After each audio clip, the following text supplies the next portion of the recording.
Welcome to another episode of Purpose Today. I'm your host, Dr.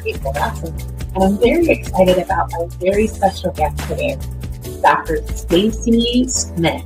She is an author, a coach, and the host of Staci Speaks Hope podcast. I'm very excited. You don't want to miss our very special guest, Staci Smith, right after this break.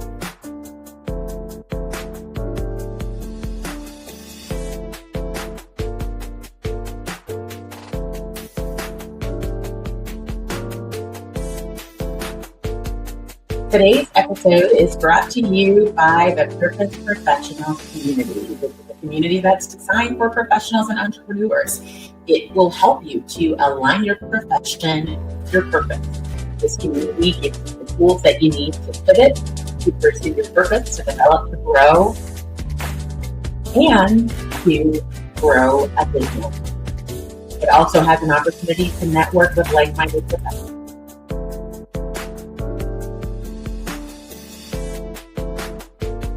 Welcome back to Purpose Today. I'm very excited for our guest, Staci. Dr. Staci.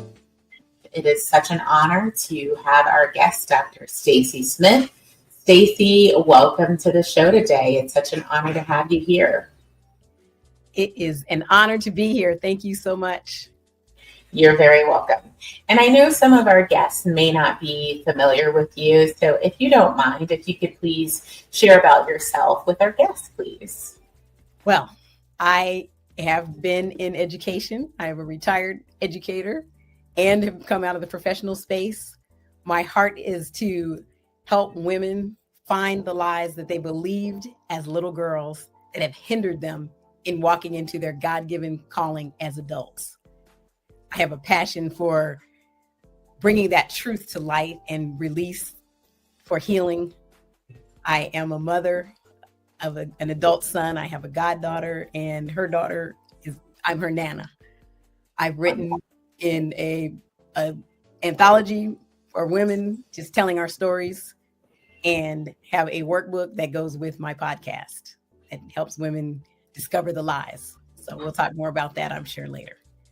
Fantastic. Well, thank you so much for sharing that introduction. I really appreciate it.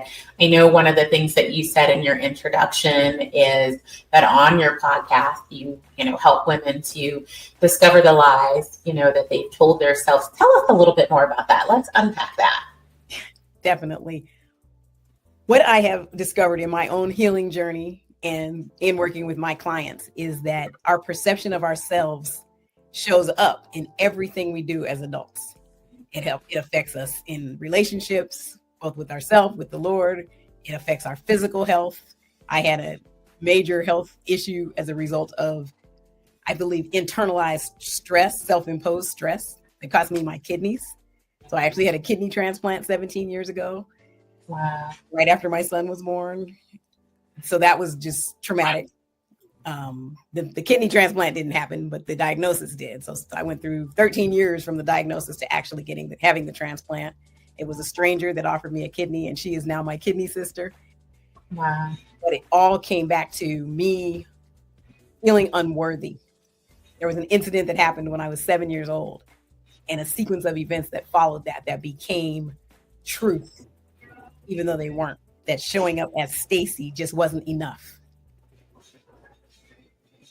So, I want to make sure that we, I love to give tools and things that can help people. And I know that you had your own journey. So can you tell us about, the journey for you, getting from, the lies that you believed to knowing the truth so that you could heal? Can you tell us a little bit about that process? The first step was paying attention to my everyday behaviors. I was very angry. I had a seething level of anger that was underneath my everyday happy-go-lucky, godly Christian woman, the whole deal. But inside, I knew there was still that rage. And I had to get curious about that. I had to go before the Lord and say, something's still not right in my heart. So it was really identifying that I don't really feel whole. There's a gaping hole. There's a disconnect in my belief, in my countenance, and in my behavior. In identifying the behavior that was out of alignment, I had to look at what was underneath that. Well, that rage that came up as a little girl when I just didn't understand what happened to me. Right. Exposed. Oh, that's where it started. And then when we moved, so I wasn't the only Black child in school being bullied. Now that I was around other Black kids, but then they saw me and, you talk like a white girl. You're an Oreo, Black on the outside, white on the inside. I'm like, I'm not a cookie. What are you talking about? Because I didn't even know what that meant, because I hadn't been in that environment. So it was going back to the very core of when showing up as myself was wrong, was bad, was too different to be accepted by those around me. Yeah. You know, I'm really glad that you're sharing this, because I'm sure that there are people who are watching this episode who have had experiences, you know, where someone had said something about who they are, and, you know, that may have, you know, fed into, you know, lies and more lies that they may have accepted. So what are some tips, some actions, some things that we can do, that viewers can do, to really embrace their authentic self and who God has created them to be? I think the first step is to get still and quiet. Journaling is a big thing. Just sometimes, and I interviewed somebody on my podcast that's a journaling coach, and it was really profound to hear her talk about, there's this conversational, dialogical type of journaling where you're writing and God, the Holy Spirit, is talking to you, and you're asking questions and hearing the responses. So I had to go into, Lord, show me who I am. Show me why I feel this way. What is this about? And in that place of vulnerability and openness is a very tangible, practical way where you're writing things you would never say out loud to anybody. You would never tell anybody those thoughts because they're so bad. And the reinforcement of, well, if I'm not okay here and I'm not okay here, then it must be me. And so to get to that truth of how you being honest with yourself, and then taking that in prayer to the Lord to get clarity. Is that true? Or has deception come in? And then that lie actually becomes the truth. And that's where we really get off, because our little girl was just trying to protect herself. And so I'm going to be tough. Don't mess with me. I'll jack you up. When I was in high school, middle school, even I used to dream about fighting. By high school, nobody bothered me because they just thought I was crazy. And I didn't care how big you were. I'm 5'4". I would take on anybody. Did not care. And they were like, oh, leave her alone because she ain't got no sense. Because we'll hurt her and she don't even know it. She's just going to come full force, because I was just that mad all the time. And it just, at a drop of a dime, I would switch. As an adult, it was there, but of course I didn't act it out. But then it internalized. And internalized rage, internalized confusion, internalized disconnect actually breeds disease, dis-ease. Right. Thank you so much for sharing that. And, you know, I'm so grateful that you not only healed through, you know, praying, going to God, asking him to reveal to you what was going on the inside, and then journaling, you know, helping you to, you know, write things out, and then, you know, keeping that cycle of prayer and journaling and release. Did you find that there was a release that came through the process of writing? There is a series of releases. Even when I've had a physical ailment, when I had the kidney transplant, I called it healings when it was over, because that process didn't happen overnight. From the diagnosis to the transplant was 13 years. Through dialysis, I was on dialysis for 5 years. But in that process of expectation, somebody prayed for me, and I heard in that prayer, God say, the healing is done. It might not look like it right away, but the healing is done. So here I am holding on to this word, this faith. Like God was standing in the kitchen talking to me. It was that clear. So my shift in my focus was not, whoa, woe is me. Oh, why did this happen to me? I was like, oh God, you trusted me enough to put me in this situation. There's a purpose for this, which I know is your word. And that's where we already had some excitement in just talking about. There was purpose in what I was going through. So I didn't fixate on, this is so bad, this is so wrong. Through the process of seeing, God, what do you want me to learn? What do you want me to do? And just even as I continue to move forward, even with having professional therapy, there's still that something's not right, that sadness, that emptiness, that little girl still needed a little something. Yes. And I had a coach as a coach. So there's always letting other people pour in and putting all that together with the Holy Spirit, making it make sense. So it's gradual. It did not happen overnight. And there were releases, and there continue to be. It's like the iceberg message. There's so much down underneath that water that's frozen down to the very tip, that there will continue to be as we release our pain, our confusion, our ways to the Lord, that we get cleaner and cleaner and lighter, and absolutely, release happens in that way. Absolutely. Now, you said several things that I want us to talk about and that I want us to touch on. And, I do want to talk about, having a counselor and having a coach. But before I go there, I want to go to something you said, because I don't believe God wastes anything. And I think if we ever experience something, it may not be God's perfect will for us, but nothing happens unless God allows it. Not that God is doing it, not that he wanted it to happen, but it doesn't happen unless he allows it. And I think about Job, right? But I think you said something, and it's something that I believe. If we're experiencing something that's a challenge, if we're experiencing something that's adverse, it's not seeing things wrong. It's seeing it as, well, God had to trust me enough to know that I could make it through this on the other side. And God doesn't waste anything. Everything that happens, even something that may have been meant for our bad, God can turn it around and make it for our good. It's all about seeing things right and about shifting our perspective and shifting our paradigm. And sometimes we just don't have the ability within ourselves to do that. And we need someone else. And I know you said you had people praying for you, and you had a coach, and you had a counselor. Can you tell us a little bit about your destiny partners who helped you, to come through, a little bit about your coach and your counselor, and how you were able to, how God blessed you to be able to find them? Absolutely. The first person I want to acknowledge is the person that prayed for me when I heard the word. And this lady was a kidney patient as well. And in that place of faith, when she prayed, God spoke. And at that point in my walk, I hadn't even heard from God like this. So it was like, I'm looking around like, oh my gosh, who's in my house?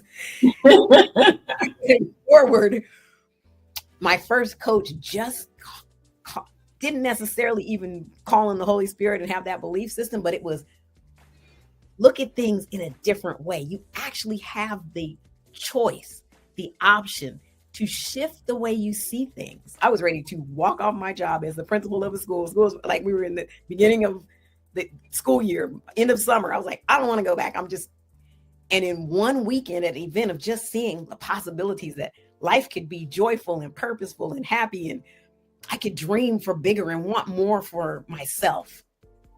It was like, oh, okay. Just something so simple, but you need somebody else to be like, okay, ding, ding, reset. That was the next thing. And then even my current therapist, the conversations that happen that are working through, how do I really see myself? And what do I hold other people to meet needs that I can only meet through my relationship with the Lord?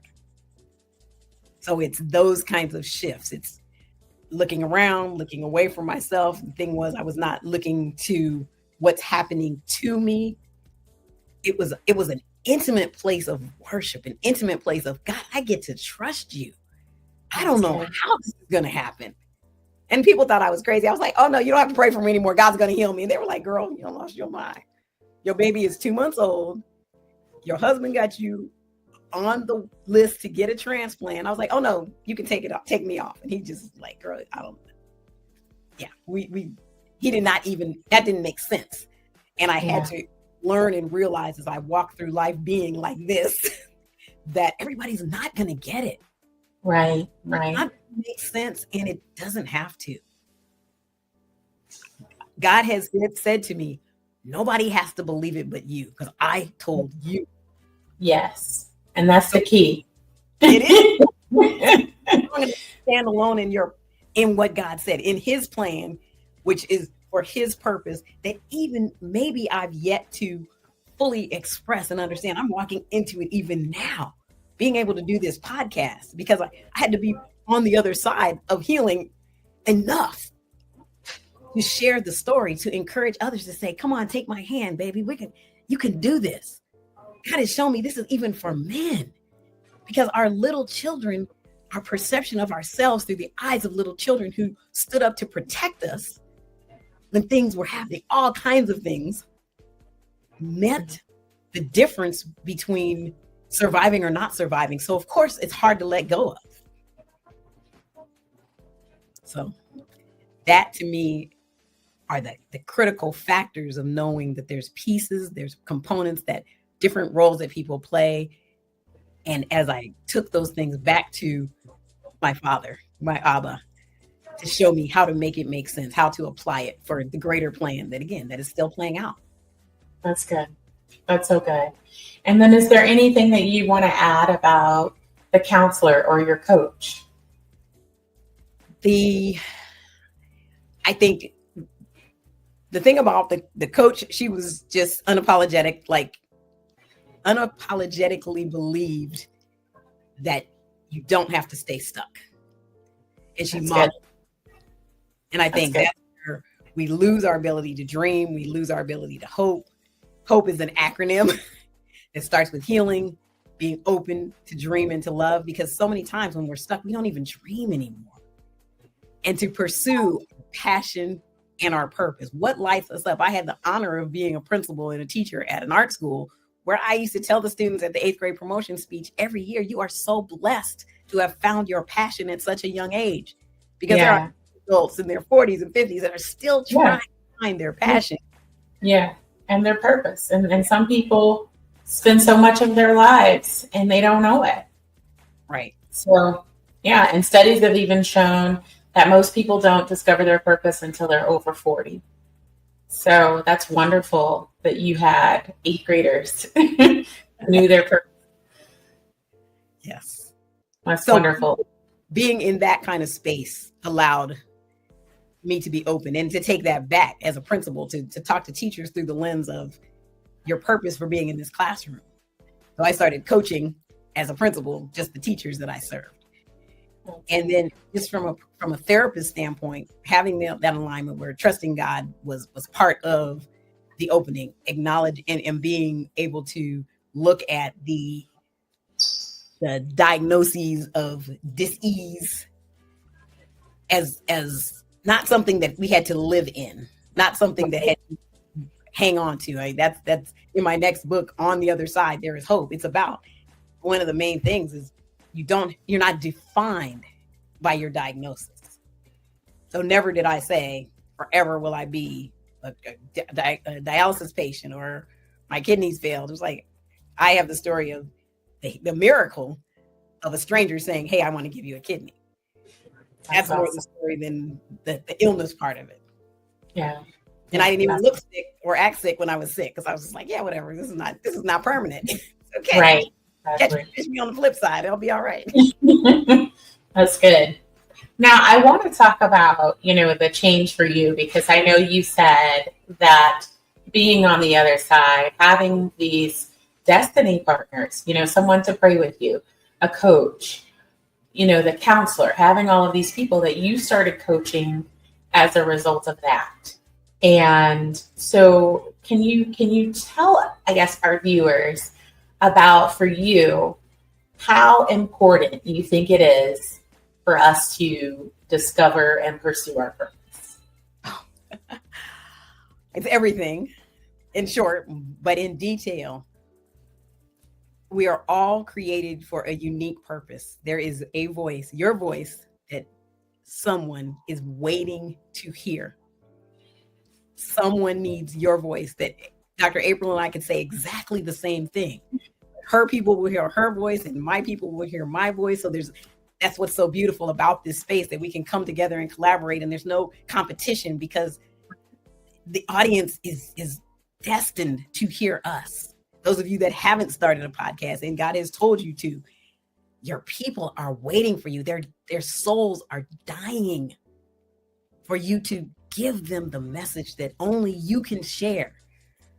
And I've heard that, and I heard that even before I started my podcast and my coaching business. When I work with people one-on-one and I'm able to have a breakthrough with people I've met in one or two conversations, it lets me know that it's not really me, but me as the vessel and the conduit through which the Lord and the Holy Spirit can speak and bring release. He wants to bind up the brokenhearted. Yes. Everybody's heart's got a little crack or two in it, and some are shattered, being held together by Band-Aids and bubble gum. And if we just keep going, the slightest thing hits it. And that's why we have triggers, because when you get that, you get hit right on that little sore, right where the scab is, blood bursts out again. Yeah. Be whole and walk in healing that comes from something from the inside out. Yeah. There's nothing like it. Yes, that's so good. And, I think it's important, that we also keep in mind that, it's only God who can reveal a person's purpose to them. He's the only one who can reveal it. And I truly believe that everything that we experience, God can use it to bring us, closer to, our purpose in alignment. And so I appreciate that. Now let's talk a little bit about, your coaching. And, I know that's something that you started with God bringing you on the other side of what you experienced. So if there's someone who's watching and they're interested in the coaching services that you offer, where do they start? How do they learn more? They can either DM me on Instagram at Staci Speaks Hope, or my email address at hope@Staci Speaks Hope, just to have a conversation. I also just want to give you a chance to just see what the conversation is like, to talk about what's on your heart and see if there's a connection. This is real heart stuff. And so I would give you a free coaching session to just connect and let our hearts come into alignment and see where we go from there. No pressure, just a conversation. That's good. Now, I know you mentioned, your books, and we talked about that you're an author. Let's talk more about your books. So can you share more insight? I know you're working on another one, but can you share more insight on your books that you've already published? The first one was, again, an anthology, Fearless Women, Courageous Women Finding Strength in the Storm.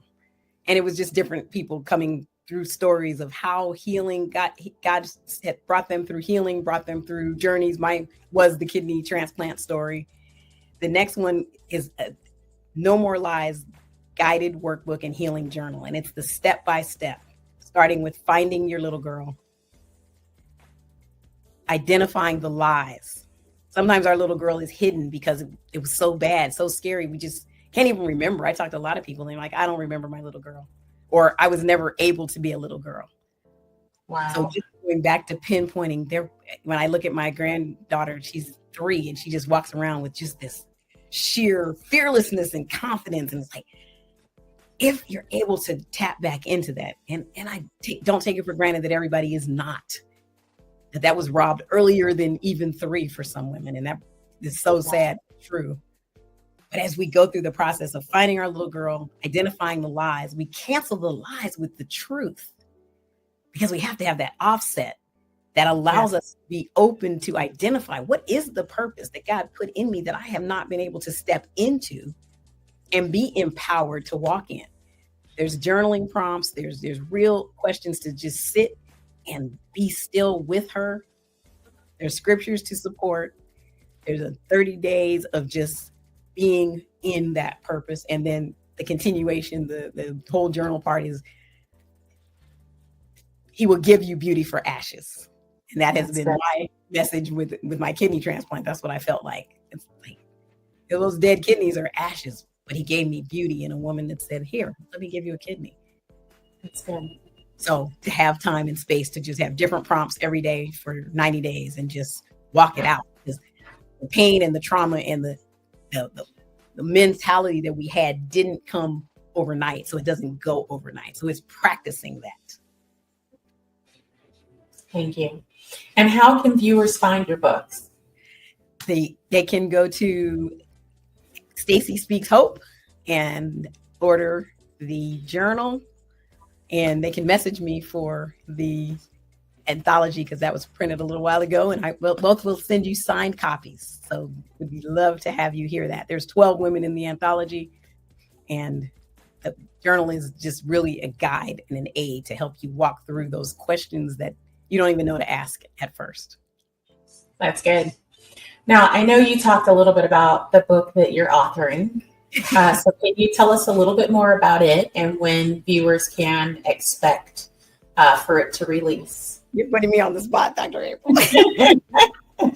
That book is the healing journey of when I after my kidney transplant, I looked back and I said, wow.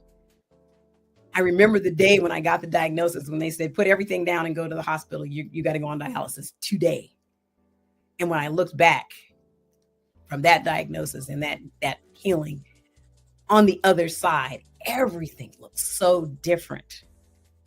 So the sharing of that and another medical diagnosis, that we get these things and it just grips our heart and brings us to fear. So this is an inspirational account of, if it worked for me, it can work for you. It's not just my story, but it's a relatable story for those who are in the throes of trauma, medically or emotionally or psychologically, that there is hope to be able to move forward, to walk into your purpose. That's good. That's so good. Next year. The more I talk about it, the more I know it's time to sit down and continue to pen it out. That's good. Thank you so much for sharing that. And, we're excited to see your new book. Is there anything else that you'd like to add? The main takeaway is, don't be afraid to start. Even though it's scary, even though you don't see the path to freedom, you don't see the path to healing, you don't even see your purpose, you may not even remember your little girl. Trust her, because she held on and held things down for you. She is to be honored. She did what little girls know to do in that moment. She tried to keep you safe and secure. So she did her best. So there's no judgment against her. Love her, protect her, and it's time for you to shift the roles. Let her be the little girl that you console and let her go play. Because God wants to use you in your fullness, knowing that what you came through is for someone else. It's just a story to tell and to share and to encourage and inspire women who are just so afraid to even move forward. So your voice matters. The purpose is to get you to the place where you can be on the other side of the healing, to tell your story, to bless someone else. That's wonderful. I love that. And I'm going to put your information's on the screen. So again, if anybody wants to reach out to you on Instagram, Facebook, by email, or your website, that information is there. And I want to say thank you so much, Dr. Staci, for coming on Purpose today. It has been such a joy to have you here. This has been an amazing, amazing, amazing conversation. And I know that so many people who are watching this from around the world are going to be, blessed from everything that you've shared. And I know that you're going to go backstage, but thank you again for coming on. We're going to chat again in just a little bit. And for those who are viewing, thank you so much for tuning in. If you, for whatever reason, have something that resonated with you, we ask that you send us an email.